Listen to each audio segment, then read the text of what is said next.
जय झूलेलाल।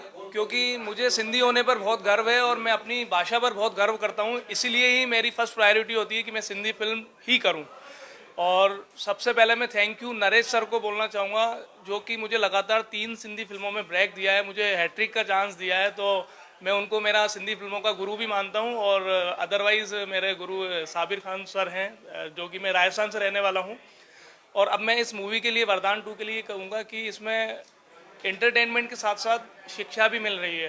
प्लस हमें, आजकल के युवा कई बार सिंधी बहुत कम बोलते हैं, तो युवा सिंधी ज़्यादा से ज़्यादा बोले, युवा प्रेरित हो सिंधी बोलने के लिए, क्योंकि सिंधी भाषा से ही सिंधी की पहचान है।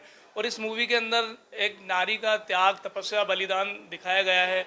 और घर परिवार में एक जेंट्स को भी कई बार परेशानियाँ होती है, वो परेशानियाँ भी दिखाई गई है। तो मैं तो यही रिक्वेस्ट करूँगा सारे सिंधी समाज को, ये मूवी ज़्यादा से ज़्यादा देखो। और अभी तक भी जो भी मेरी मूवियाँ आई है उसमें सबने मुझे बहुत प्यार दिया है, सबने बहुत तारीफ करी है मूवी की। तो एक्चुअली क्या है कि सब मूवी देखने आते हैं तो उनसे क्या है, एनर्जी मिलती है, ऑडियंस एनर्जी है, और उसी एनर्जी के साथ हम फिर दोबारा और आगे बढ़ते हैं और फिर हम मूवी बनाते हैं। तो थैंक यू सो मच सारी ऑडियंस का, और जिन्होंने, सारे प्रोड्यूसर्स, पूरी टीम का, सबका थैंक यू। और जिन्होंने यहाँ मूवी लगाई है उनका भी थैंक यू सो मच। वरदान टू मूवी में जो मैंने रोल किया है एक बहुत ही अलग रोल है। किस तरह से मेरी विचारधाराएं बदल रही हैं फ्रॉम नेगेटिव टू पॉजिटिव। तो कहते हैं ना, ज़िंदगी में जो भी विचार हमको आते हैं लेकिन वो सुधर सकते हैं, तो ये पूरा मेरा रोल है।